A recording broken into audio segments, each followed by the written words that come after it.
Hello, good evening, everyone. Happy Sunday. It's been a wonderful day for me. I've been trying to address a lot of things, and then I don't know about you, but I hope that you had a wonderful day as well. And for those of you that were inducted in Lagos yesterday, congratulations. We were not able to, stream live live stream the event because of some technicalities. It's the national headquarters that have those technicalities and knows what they can do. So, but we're not there. So the Lagos chapter handled the induction, but they did well. And we congratulate all of you that were inducted yesterday. And we welcome you specially into the fold. And we hope that you are coming with interesting ideas to add to what we are doing to make the institute great and to make our society peaceful and beautiful for all of us. And for those of you that are intending to become members in Port Harcourt, Port Harcourt induction is going to be this week, Saturday. So if you want to be part of Port Harcourt induction and you have not applied yet, please do so. We have from now till at most Tuesday or Wednesday to make your payment so that we can be able to process your things. Thursday, we'll send them to Port Harcourt as much as possible. And then for those of you that want to join Abuja induction, so Enugu, those that applied to be inducted in Enugu, you can join Port Harcourt or you can join Abuja induction, join convention, and also be part of the induction in Abuja. So, and those of you that intends to be part of the induction in Abuja, please, you can go ahead and apply. We still have time. Abuja inductions on the 30th of this month, so you can still participate. And for those of you that want to do online induction, you cannot be able to travel, or you want to avoid the cost of hotel transportation, traveling on the road, or even a costs now. We will be coming up with online induction in December. So you can apply to be inducted online. So you can be inducted anywhere you are, whether you are in UK, in America, in Kenya, in Rwanda, anywhere, any part of the world, you can be inducted online in December. So you can take part in the online training or induction, which will be coming up in December. So thank you very much for having to join us today. This has been our 1 month professional diploma training in peace and conflict management. And today is our day 9th of the training. And I want to thank you for always taking time to be part of the training. So if you have joined the meeting, do way to share the link with someone, inviting them to also be part of today's training. Please, I'm coming. Let me address something here sharply. Seems like the meeting has not been shared. So I'm coming. Let me address something here sharply so that other people will join us. It's like they have not shared the link.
we'll continue with our training.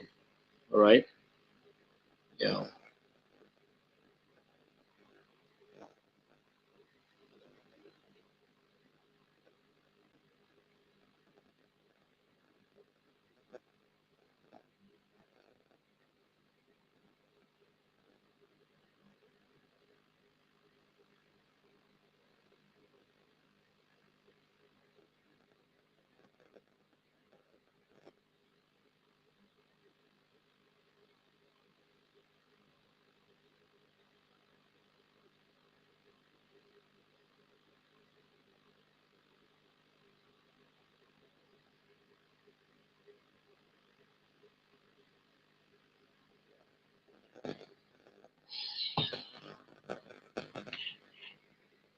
Okay, let us proceed now.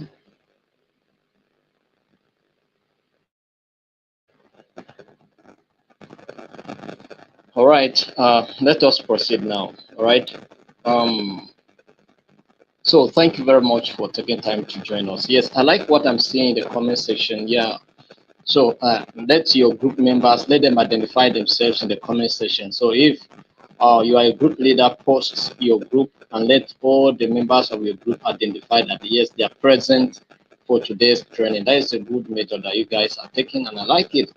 So that those that are not participating, you will know them. So, and if anybody that did not join the meeting, they should give you a reason why they did not join. Do you understand? And if you are not convinced enough, let them know that they have a warning. Next time they didn't join, you will not accept such excuse. All right? So that we need to regret, so that people will not come and they take us for granted here. We are doing a serious thing here. So, but that is just it. So let us go ahead with today's training. Today's training, we're going to look at a very important topic, and we are hopeful that you will grab something here today. All right. So if you have joined today's meeting, kindly do way to share the link with someone, inviting them to come and be part of the training, to take training with us, know what is going on here, and then benefit from it just the way you're benefiting from it.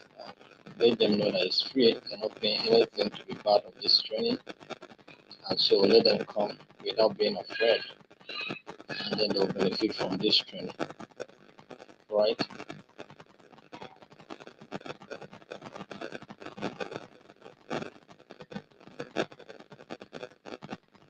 So today we are stepping into Module 3, Unit 1.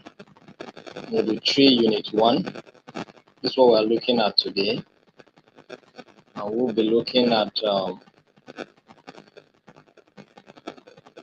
how some of these international organizations are contributing to promote peace and security around the world, particularly the United Nations and some regional organizations, the role they are playing to bring peace into our world is what we'll be looking at today, right?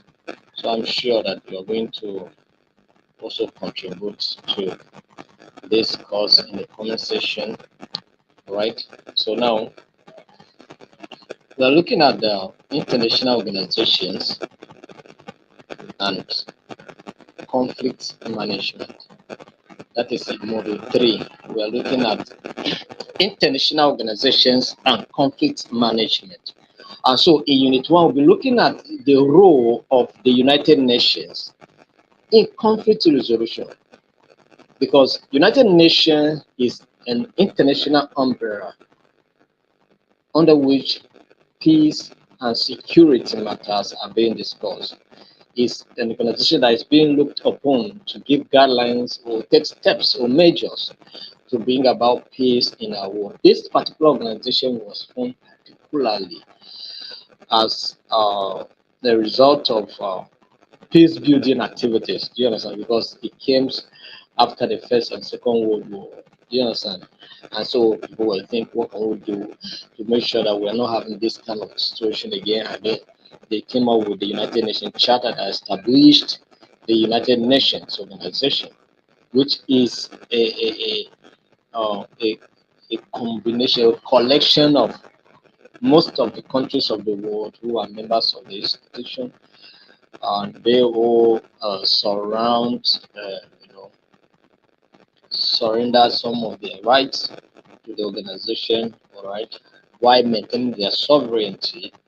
They work with other partners, that is, other state partners, to make sure that we bring peace in our world. So the United Nations has been at the forefront of peace activities and of course security. Yes, it has been plagued with a lot of challenges based on some international politics, which is making United Nations look so powerless in the eyes of the commoners. But it was one of the strong institutions that was intended to address the matters of peace and security around the world. And of course, they have been doing a great job, but international politics and interest has been a major constraint that is limiting the efforts of the United Nations organization. Do you understand? But by and large, the United Nations is doing a lot to make sure that there is peace in our world anyway. Do you understand? Despite limitation, despite constraint, despite political interest. Do you understand? So, um, we'll be looking at the overview of the United Nations Charter provisions of peace and security. Yeah, we'll look at those provisions specifically that speak for peace and security. And then we'll look at peacekeeping and peace enforcement.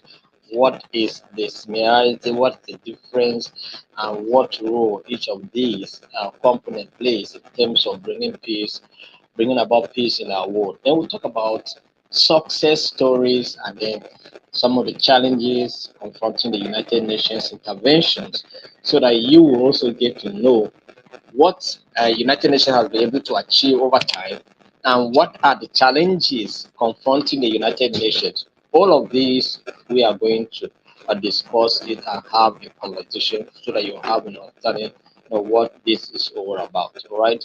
So let's go into this conversation so that you know what we are talking about here. So we are talking about the role of the United Nations, right? So what role does the United Nations plays when it comes to peace activities in our world? What role do the United Nations plays when it comes to peace activities in our world? All right.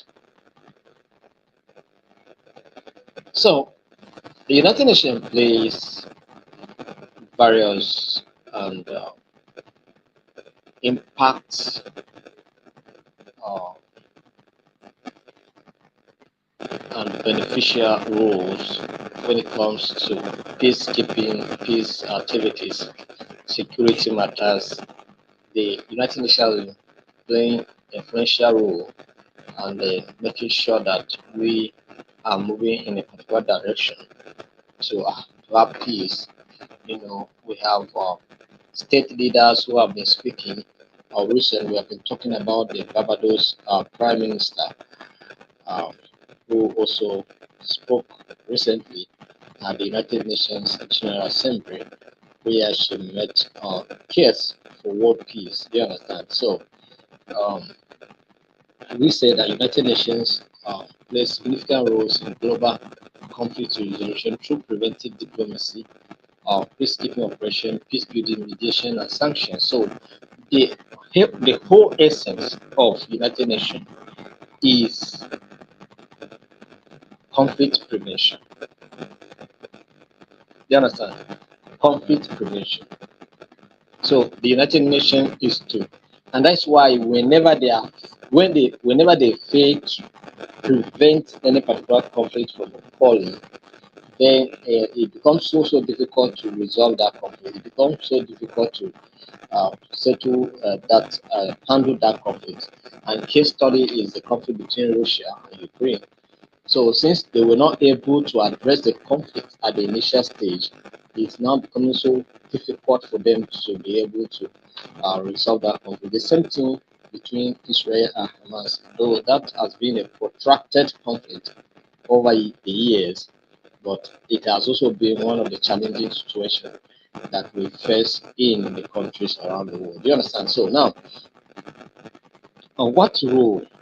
What are those specific roles that United Nations play as an organization? One is the preventive diplomacy, right? So, of course, they have been mediating, negotiating to make sure that conflict do not escalate. Do you understand? Then providing early warning mechanisms. The United Nations is known for providing early warning mechanism that helps in trying to detect where is about to occur so that they can take preventive measures to forestall the occurrence of that conflict. Do you understand? So, United Nations has been providing early warning mechanism, all right, through bodies like United Nations Department of Political and Peace Building Affairs, all right, DPPA, and then the UN monitors global events and addresses tension before they lead to violence. So that's what they have been doing. All right. Then another one is peacekeeping operations. The United Nations has been carrying out various peacekeeping operations.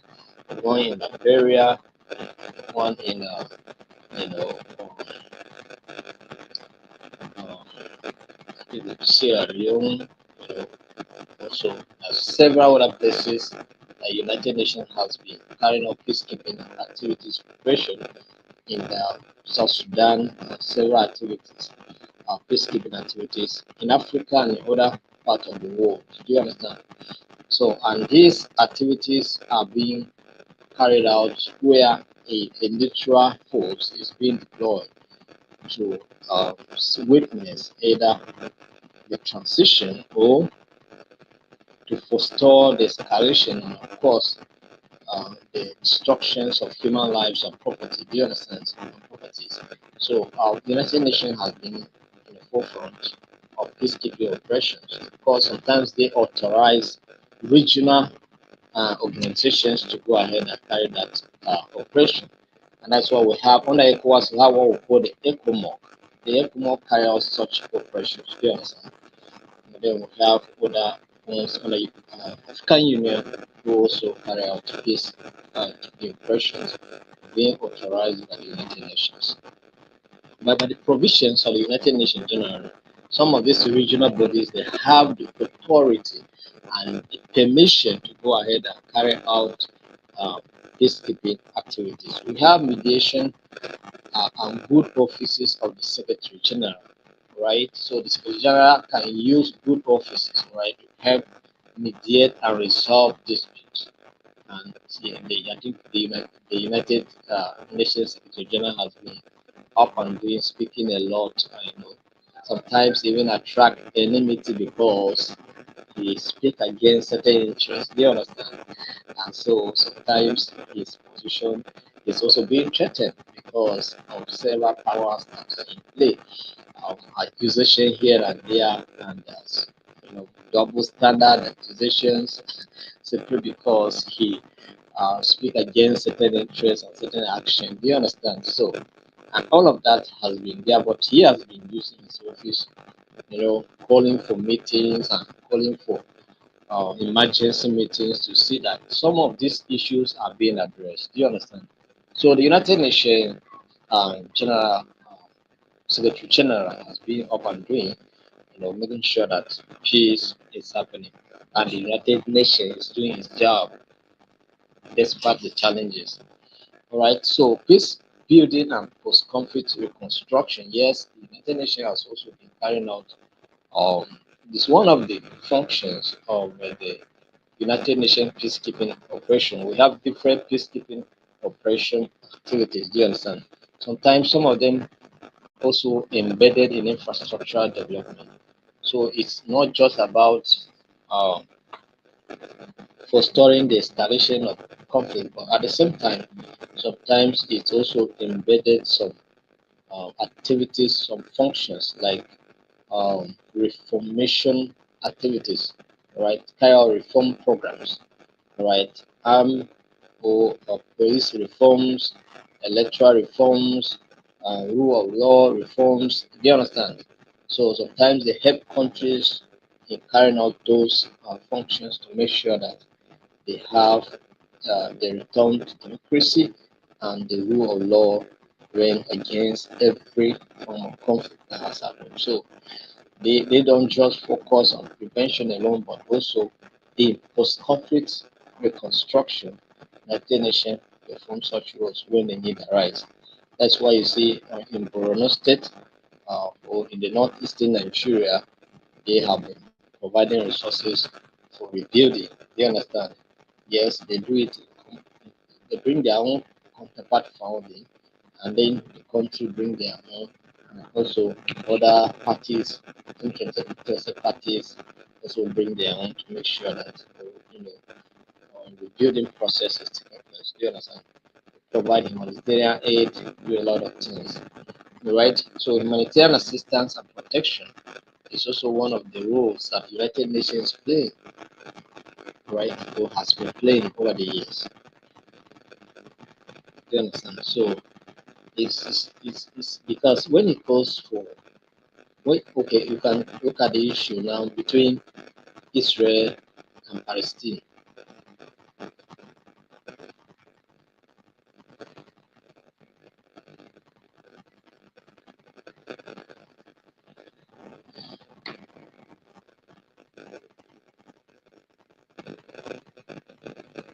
So between Israel and Palestine, the Israeli government voted for you know to withdraw who is the United Nations um, agents that provide humanitarian aid to people in conflict. But they have been voted against, so they have to withdraw their services. And if they withdraw their services, it means that people who are being displaced are going to suffer a lot of things, hunger, and then they will not have certain services. And of course, that will affect their lives and their also well-being. Do you understand? So, but United Nations has been up and doing, making sure that even the rights of the people are being protected. Do you understand? And that's why we have the United Nations High Commissioner for what refugees, and then we also have World Food Programs that are providing food. We also have other ones who take care of the IDPs. Do you understand? So the United Nations is doing a lot to make sure that these things are going on seamlessly.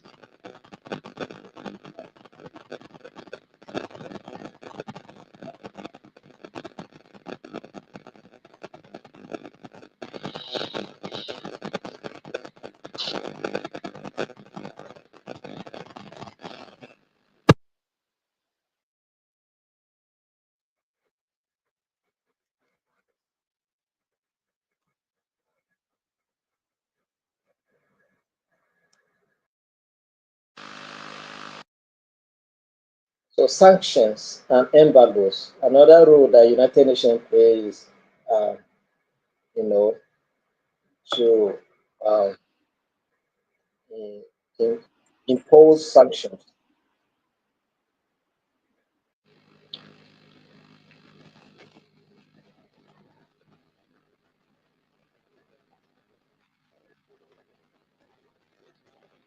The United Nations impose sanctions on ailing nation or state partners who are going contrary to the provisions of the United Nations.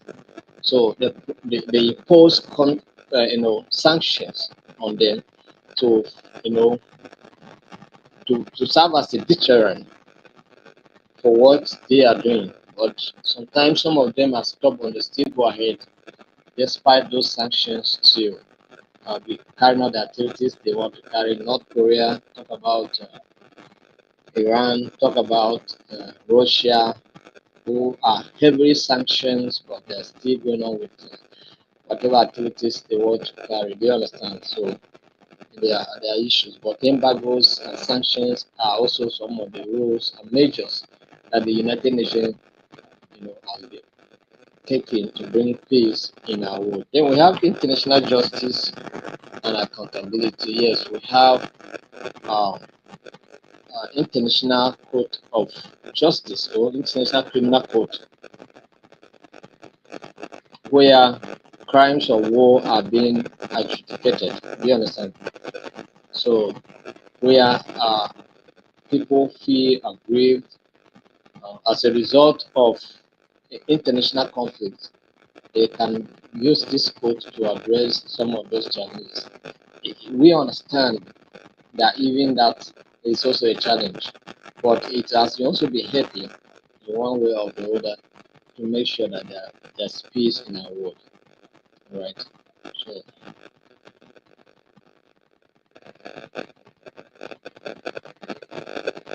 that's why at some point they, they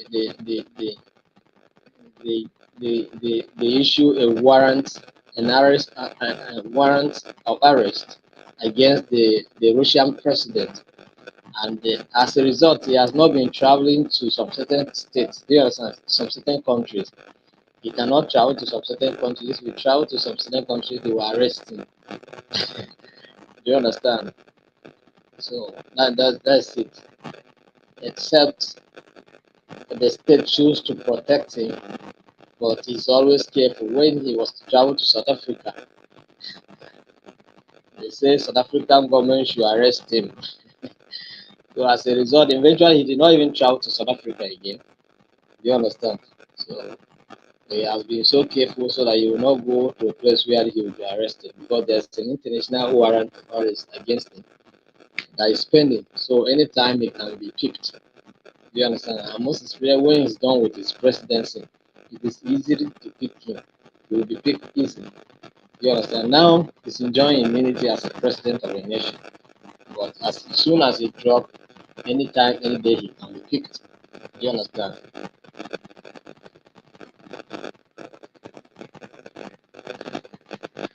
Can you hear me well? Yes.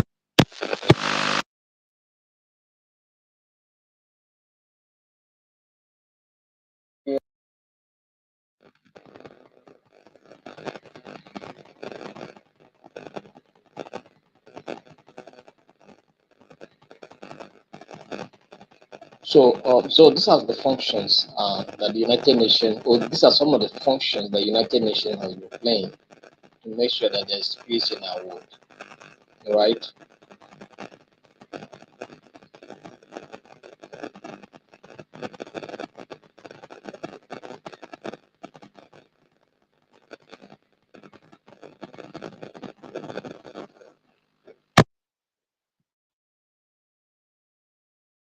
And why you are hearing those noises from the background.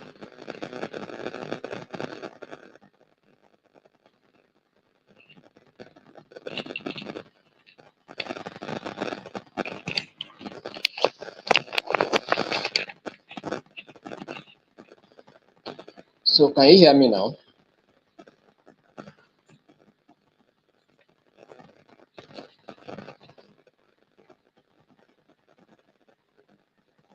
Let me know if you can hear me now.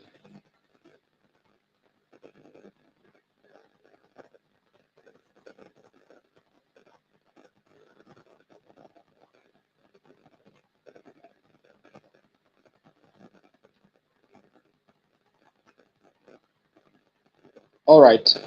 So we are going to continue. We're going to continue. So let's look at the overview of the United Nations Charter provisions on peace and security. All right. What are the overview? So the United Nations Charter, established in 1945, is the founding document of the UN and outlines its primary purpose of maintaining international peace and security. So this United Nations as a whole was established to maintain international peace and security. Do you understand? That was the essence why the United Nations was established in the first place. After the First and Second World War, they were looking for which institution can be able to regulate how nations of the world were operating, because it was so easy for countries to go against each other, or the Nazis war and all of those things that causes First and Second World War. So it was not funny considering the number of people that died as a result of this war. Do you understand? So they felt that there should be an international organization to regulate the activities of member states. All right. So once you decide to become a member of the United Nations, then you will be bound by the principles and provisions of the United Nations. Do you understand? And so we have several countries that are members of the United Nations, even though we have few that are still not yet part of that. All right. The North Korea, very stubborn man, not serious with the United Nations, and not even bothered at all. All right.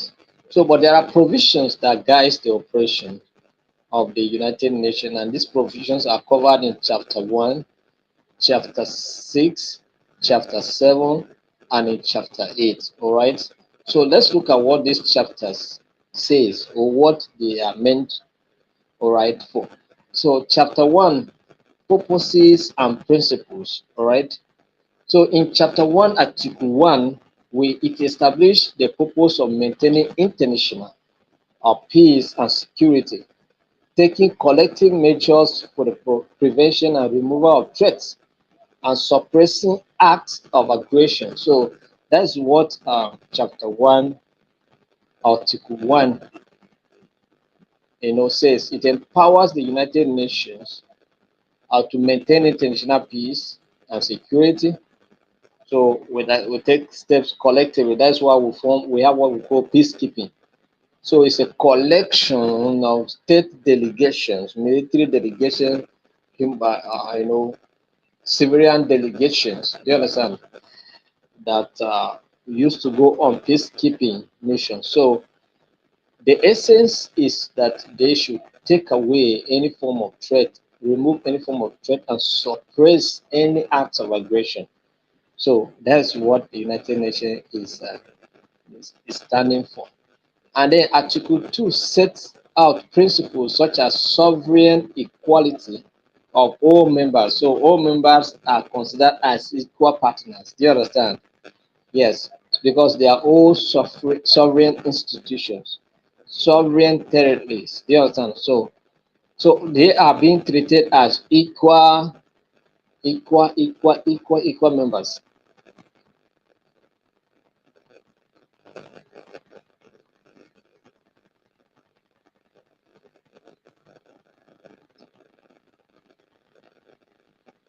They are being treated as equal members.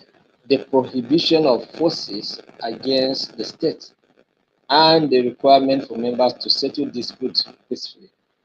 So, what this article expects is uh, that it was so easy for countries to be going against another country, it is now limited that you people should be able to resolve your differences peacefully. As a nation versus another nation, what you are expected to do is that once there's an issue, you should engage the instrument of mediation, negotiation to resolve your dispute. Diplomatic tools, do you understand? To resolve your differences, not to go in full war, like fight war, not to go and destroy lives and property. Do you understand? So you are to resolve your differences peacefully. That's what this article says. In chapter 6, we talk about the specific settlement of dispute. So it talk about the pacifist. Do you understand? Specific settlement of dispute. So in article 33 to 38, this chapter emphasizes peaceful resolution of conflict. It encourages states to resolve dispute by negotiation, mediation, arbitration, or judicial settlement, among other methods available. You understand? So you are not to carry arm to resolve dispute. You are expected as much as possible to address your conflict by using what instrument of mediation, arbitration, and negotiation to resolve your differences. We're not to use weapons. But it's very unfortunate that we are still seeing countries using weapons, all right, to address their differences, all right. The the role of the Security Council can investigate disputes or situations that may lead to international tension and recommend procedures or terms of settlement. So the Security Council, which is supposed to be in charge of security, maintaining security and peace, they are also responsible to carry out investigation to see that suggestions and procedures are being determined to address conflict. But you can see this particular council is also a problem because we have seven state members that are called the G7, and all of them have veto power. So once one country use that veto power, whatever the rest agree is still it will not go. You understand? That's why the conflict in Israel, the conflict in the Middle East is still going on because whenever other states, member states agree on any action, America will veto it. And once America veto it, it becomes useless. Do you understand? So the Security Council.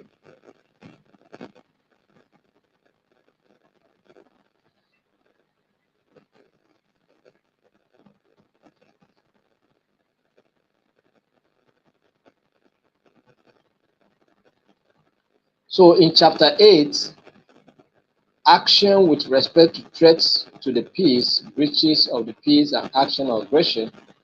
So, and then Article 39 to 51, these articles give the Security Council the authority to take action when peace is threatened. And that's why sometimes the United Nations will call for emergency meetings. That's one of the actions they take. All right, they call for emergency meetings to make sure that the conflict do not escalate. Do you understand?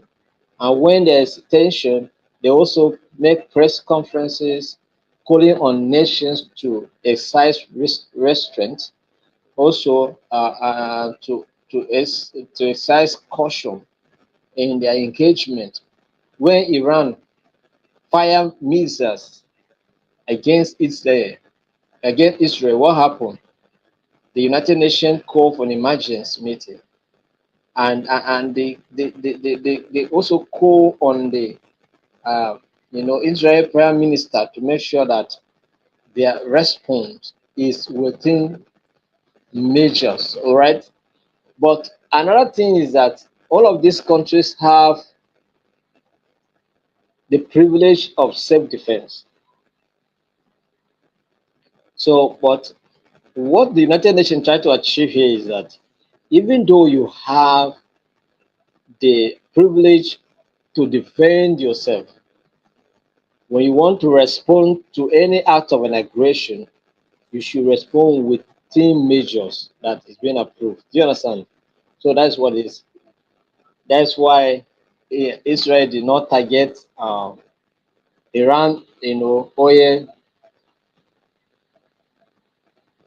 oil, oil region. Also avoid their nuclear areas and several places. Do you understand? To avoid full-fledged war in the Middle East. So that is it. So the Security Council determines the existence of threats to peace and decide on appropriate measures. All right. So Article 41 and 42, if peaceful measures like sanctions fail, the Security Council can authorize military action to restore peace. So do you understand? So sanctions have been given, all right? Sanctions upon sanction, and some of these state members don't care about the sanction. It doesn't matter how much sanctions is being placed on them. They don't care. They want to just go ahead and do whatever they want to do. Yeah, simply United Nations has the power to place sanctions. That is fine. But as you place sanctions, we are taking other steps. That's why Russia is still going on. That's why they have not decided to form BRICS. You understand? So they can have other currencies to deal with. Not necessary. dollars. Do you understand? Because some of them have foreign reserves in dollars. And so whenever sanctions are being placed, it begins to affect the economy. Do you understand? So Article 51 recognizes the right to self-defense. You see, this is the article that gives the states the right to defend themselves. Do you understand? So for self-defense, if an armed attack occurs, if an armed attack occurs, pending the Security Council's intervention. And that is why Israel is killing and killing and killing in the name of self-defense, because they say they were first attacked. You understand? And so they are building on that, and they are doing whatever they want to do.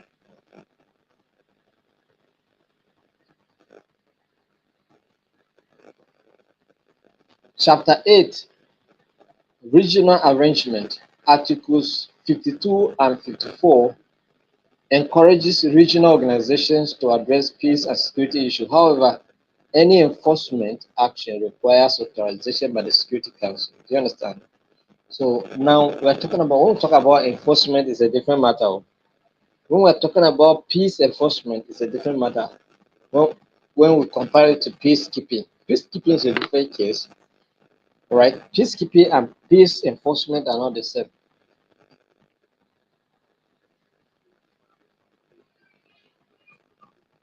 Although they have something in common.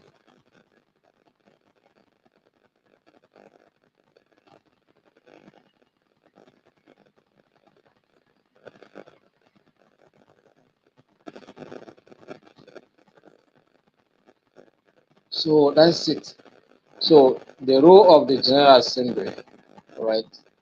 The role of the General Assembly, although the Security Council has primary responsibility, the General Assembly can also make recommendations concerning peace and security under Article what?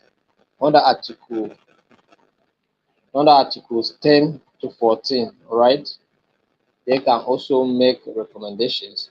Under the Uniting for Peace Resolution, you know, 1950, if the Security Council fails to act due to veto, the General Assembly can address threats to peace.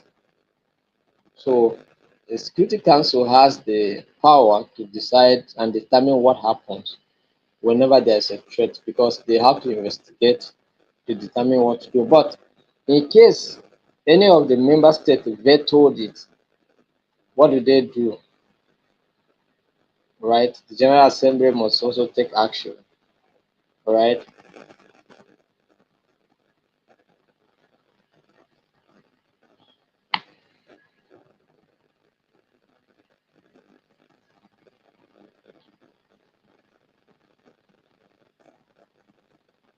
So these are some of the provisions in the United Nations Charter that promote peace and security. Several of them, right? So you can see how important the issue of peace and security is. So we also have to take these things serious in our communities, in our societies. Do you understand?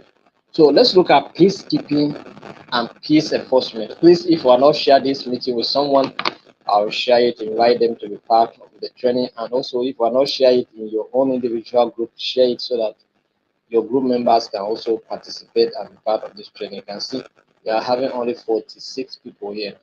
So, group leaders, if you go back to your group, tell your group members what it means not to be attending classes, because it may not be funny when the time comes, right? So share the meeting with someone, put it on your wall, inviting them to take part in this training and benefit from it as well. So now let's look at peacekeeping and peace enforcement, right? These two concepts are, have distinct approaches. These two concepts have what? Distinct approaches within the United Nations. All right. So the effort of United Nations to maintain peace and security through this instrument, peacekeeping and peace enforcement. The two are not the same. All of them aim at achieving peace but use different approaches. You understand?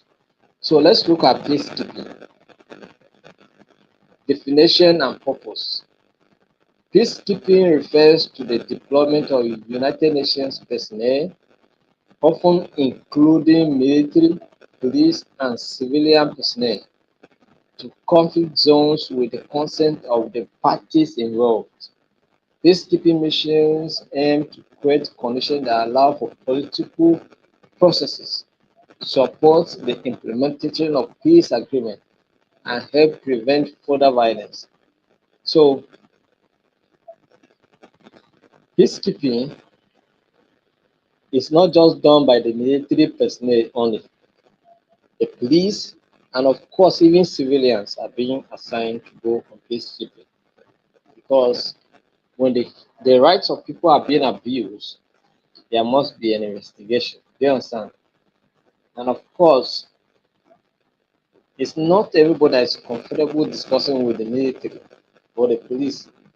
So that's why civilians also follow suit to go on peacekeeping mission because they give advice, they counsel in terms of trauma healing. Do you understand? They provide counsel, and of course, it helps to for restoration, mental restoration, and all of that.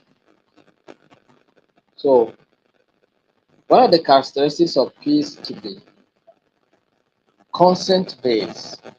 That is the combatant, the parties in conflict must give a consent, allowing the United Nations to send a neutral third party in terms of peacekeeping operators, right, or the peacekeeping missions operation to come in between and serve as what come and serve as a neutral force to limit the consequences of their action. So impartiality. And these peacekeeping officers maintain high level of what impartiality. So any moment, any sign of partiality is being shown, it's going to be a disaster. All right. So they maintain high level of impartiality, limited use of force. Peacekeepers doesn't use force because some of them use stick buttons. All right. Some of them doesn't even carry anything. They are just there, and some of them are lightly armed, light armed, right? Light armed. That is, they cannot engage in any major confrontation, but they can engage where their lives are being threatened in terms of maybe emergencies.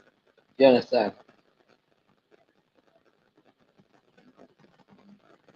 But they are lightly armed, right? So they cannot use force. That's the peacekeepers. So types of peacekeeping.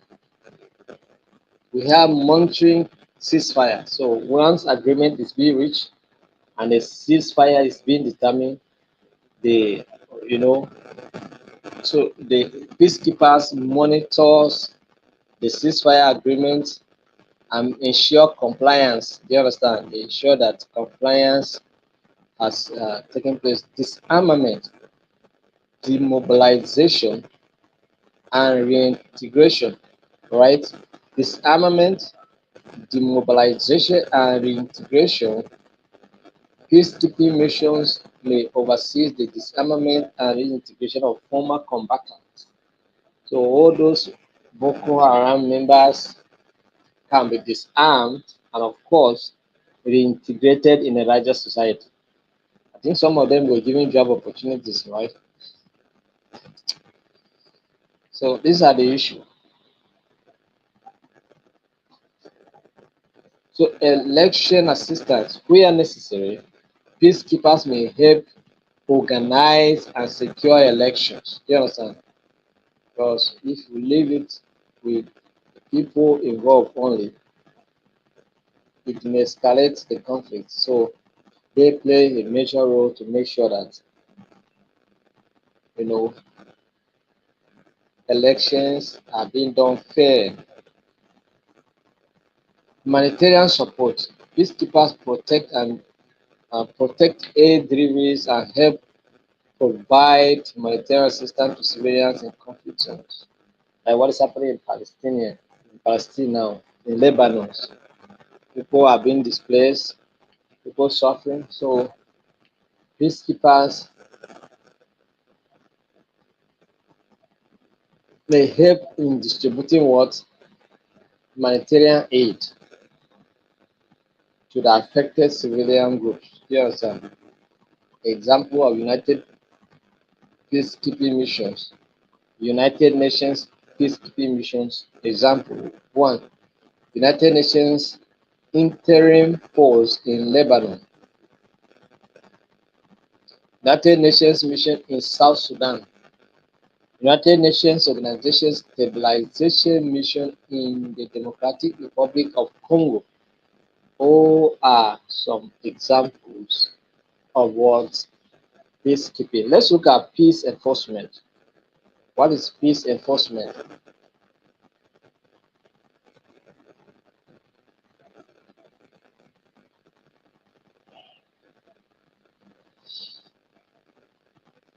So peace enforcement involves the use of military force to restore peace and security without requiring the consent of the parties involved. In peacekeeping, before the United Nations goes on a peacekeeping mission, the parties involved in conflict must accept and welcome the United Nations peacekeeping force. Do you understand? Well, there's also another provisions that says that if a conflict is becoming so destructive, do you understand? A conflict is becoming so destructive, the United Nations can deploy the instrument of peace enforcement. This one, it does not seek the consent of the combatants. This one, the United Nations use force to make sure that peace must be made possible. Whether you like it or not, peace must be restored. Do you understand? I'm thinking that the United Nations is is being powerless in the face of the Israel and their neighbors simply because of the categorization that Hamas is international terrorist group. The Hezbollahs are international terrorist groups. The Houthis are what international terrorist group. And I think that's the reason why United Nations not being able to say much. But assuming Palestine is a full-time state, I think something else must have been done.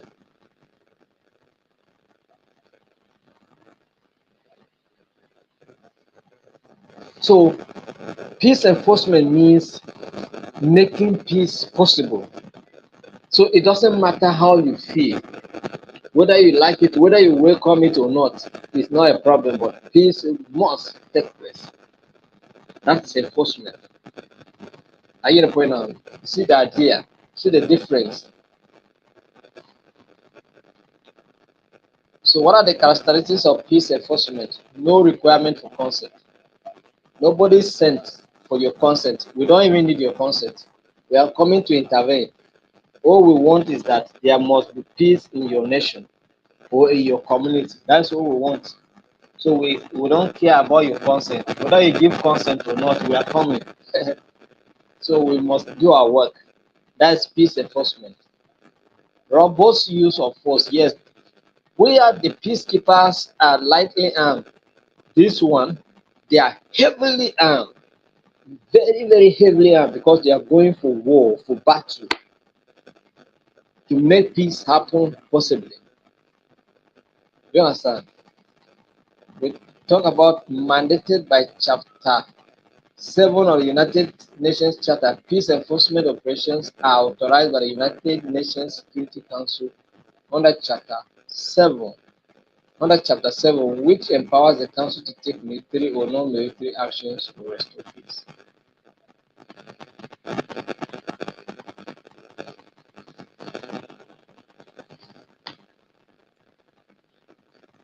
Examples of peace enforcement operation: Korean War in 1950. The United Nations authorized the coalition to repel North Korea forces after the invasion of South Korea. You understand? There was a strong force against North Korea. Then the Gulf War in 1990 to 1999 or in 1991, the United Nations authorized the use of force to expel Iraqi forces from Kuwait. Right? Then we have interventions in Somalia and Bosnia. In 1990s, the United Nations supported peace enforcement mission in this region, although with varying level of success. Because that's the reason why Bosnia is somehow more peaceful than Somalia. Somalia is still a difficult situation. What are the key differences between peacekeeping and peace enforcement? What are the key differences between uh, peacekeeping and peace enforcement? One, challenges and considerations. Peacekeeping challenges. Peacekeeping missions can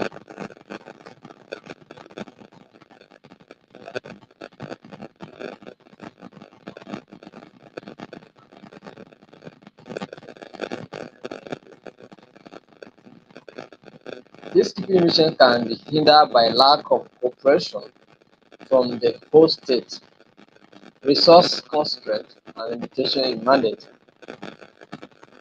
are some of the challenges. So, complex conflicts with multiple non-state actors or deep-rooted issues can make it difficult for peacekeepers to remain neutral or effective. You understand?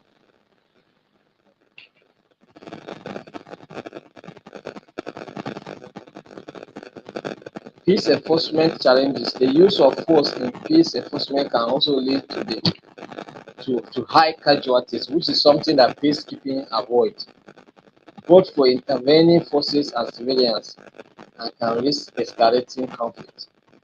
So there may be significant political challenges in gaining Security Council approval. Political what? Challenges, because there are political interests,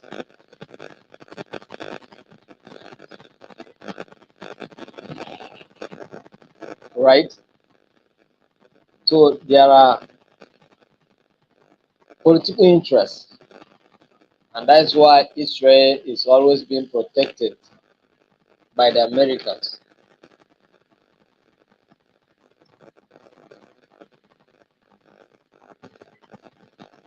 Let's look at some of the success stories, interventions. Talk about Namibia. United Nations Transition Assistance Group, UNTAG, oversaw Namibia transition to independence from South Africa in 1989 to 1990. So it was a success story. We also have Sierra Leone. The United Nations mission in Sierra Leone was deployed to stabilize the country after years of brutal civil war. So are we having people from Sierra Leone now? I hope you guys are enjoying post-conflict peace. Yeah. So the outcome, the mission helped disarm and demobilize the thousands of combatants, supported the rebuilding of institutions, and enabled free elections. So today, Sierra Leone, they have their free elections, free and fair elections. We have the East Timor, the East Timor. The United Nations Transition Administration in East Timor was established in 1999 to manage East Timor's transition to independence from Indonesia.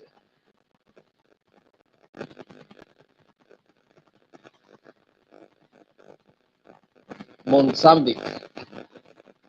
The United Nations operation in Mozambique helped implement the peace agreement that ended the civil war between the government and the Renamo opposition forces in the early 1990s. Those of you from Mozambique, you can confirm this. Renamo. So Onomo's success in disarming combatants, supporting the reintegration of ex-fighters, and organizing election helped stabilize the country, which has remained relatively peaceful since then. Do you understand? Mozambique is enjoying relative peace. All right. Then we have Liberia. Liberia, the United Nations mission in Liberia was established after Liberia's civil war to stabilize the country and aid in reconstruction. So, and they have been doing that, and Liberia is also enjoying relative peace. Challenges of UN intervention. Somalia 1 and 2. The United Nations operation in Somalia aimed to provide humanitarian aid and restore order in the face of civil war in 1990s. Challenges. Despite intensive efforts, the mission were plagued by violent opposition from Somali factions. The infamous Black Hawk Down incident highlighted the challenges of using force in a complex civil conflict, leading to a withdrawal and lack of long-term stability in Somalia. The mission revealed the limitations of peace enforcement in a highly fragmented, violent conflict. So in Somalia, there were so many groups that were fighting. It's highly fragmented. So as a result, the effort of the United Nations could not yield the desired result. You understand? So the forces were withdrawn. Rwanda, and up to today, Somalia is still having problem.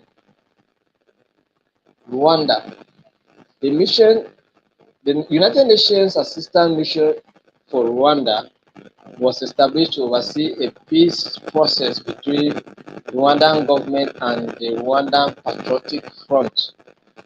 The mission faced severe limitations in mandate and resources, making it unable to prevent or stop the 1994 genocide, where an estimated 800,000 people were killed. This failure underscored the consequences of limited intervention mandate and led to widespread criticism of the United Nations' capacity to prevent atrocities, because they were there but they could do nothing because they were limited. They were not empowered to do anything. So it became a challenge. Bosnia and Herzegovina. Bosnia and Herzegovina. All right. The mission, the United Nations Protection Force was deployed during the Bosnia War to protect safe areas and facilitate humanitarian aid. All right. And this struggle to protect civilians effectively as since in 1995 Srebrenica massacre, where thousands of Bosniak men and boys were killed. So there were challenges. Then we have Haiti, Democratic Republic of Congo. All of these with their own challenges. So common challenges facing UN interventions, mandate limitation. Once the United Nations have a mandate limitation, it will affect their operation. And that's what happened in Rwanda that end up killing many people. People end up dying. Many people die, and United Nations peacekeepers were there helpless. Resources constraints. When both human and material resources are not being provided, it becomes challenging. Political divisions among member states. All member states are pursuing their individual interests, not collective interests anymore. If it does not benefit America, they don't care. If it does not benefit Russia, they don't care. You understand? Host country cooperation. Many missions depend on host government support, but in some cases, government or local actors exist, creating barriers to success.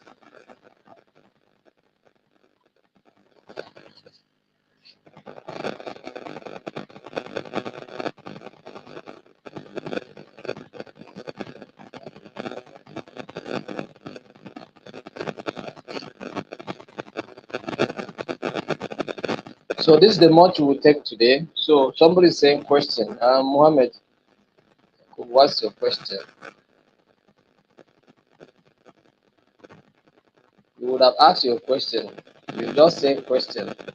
You would have asked it. Now that I have seen it, I would have replied.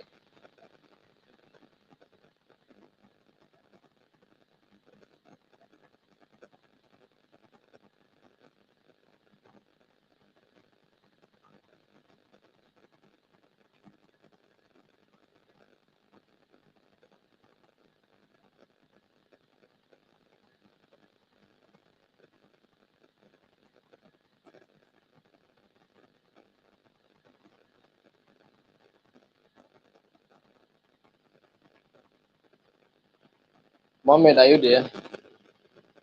So for those of you that did examination on peace and sustainable development, we'll start issuing serial numbers tomorrow.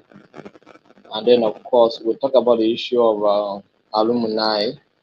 So we have created a Telegram group for that alumni. So by tomorrow you start receiving the link, the serial number for you to download your certificate, and of course, we'll also give you a link to join the alumni group. Do you understand? So, and that is how we're going to. So, when you are coming to receive a link, a serial number for creating of your certificate, you also receive a link to join the alumni group. So, let's try and cooperate to make sure that everything works. So, I'm going to make this announcement in our WhatsApp group so that we can understand them better. And then, for those of you that are doing this training, peace and conflict management, uh, some of the groups have not been created, and people are stranded asking questions. I have not joined a group, and people that were assigned as group leaders are doing nothing. So I'm going to still take more effort to make sure that all the groups are created. All right. So once I do not get the necessary, I will just reassign the groups and make sure that they are created. Thank you.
Somebody is asking, how can the United Nations peace mission be sanctioned for being deployed and yet not achieving the purpose of their uh, deployment? Yeah,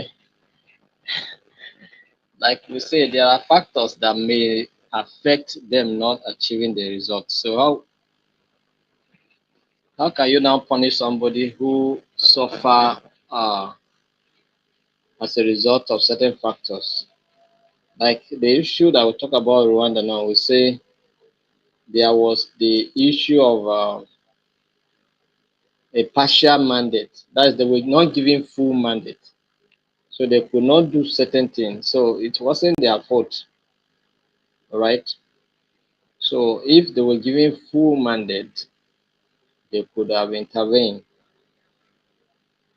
So there are limitations. Sometimes there are limitations.